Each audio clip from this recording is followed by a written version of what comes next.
this morning with big numbers, surprisingly high numbers out, even when expectations for a high number. Can we go to this question, a video question from one of our viewers here, Harry Kane? Well, hi, my name is Harry Kane, and my question is, as we're getting into an era full of the inflation risk, so what's your suggestion for us to improve our portfolio to deal with this inflation risk? Thank you so much.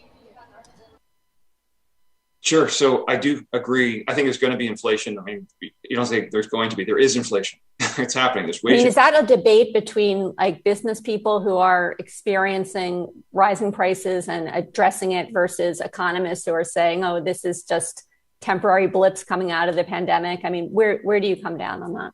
Yeah, I think it's not temporary. First of all, it's hard to roll back wages once you roll them up. I mean, you go from 15 to 12. You know, So I would say we have a new baseline in terms of wages, sort of generally. You look at every commodity price, right? Copper, lumber, make your list. Look at what's going on in energy even before the colonial, pipeline issue. Look at housing prices. Look at Bitcoin, right? Everything is inflating, and that's driven by. We have kind of a once in a moment in history. Right, you have people emerging from a pandemic with the animal spirits that come from being locked in their homes, right? So that's dramatic. You have all of that hit. The vaccine rollout is actually in the U.S. certainly it's been fantastic.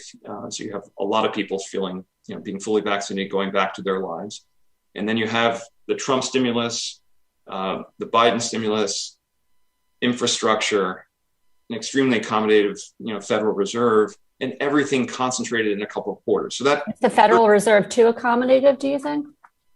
I think they're going to have to raise rates for sure. And I think, they adjusted their policy, in my view, just at the wrong time. A preemptive policy toward inflation, I think, is a better approach, particularly in a world where we have, massive stimulus, economic stimulus. Is it too much stimulus? I mean,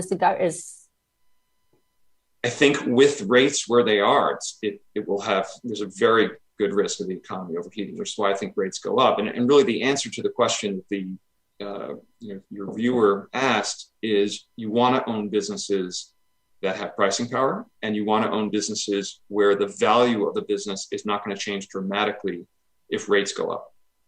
And so, the risk to markets is, what's interesting is if you build a discounted cash flow analysis of a company, and the business generates no profits for a decade, and then, grows very rapidly thereafter. A huge percentage of the value of the business is in, if you will, the residual value of the company, in your little DCF calculation. Small changes in the discount rate you use have a very big effect on the value of that kind of a company. And so that's where the kind of high-flying, highly valued technology companies that are not generating much in the way of earnings today, those are, I would say, the biggest risk with respect to rates rising. And you want to own businesses that can, raise prices to make up for their incremental input costs, whether that's labor or lumber.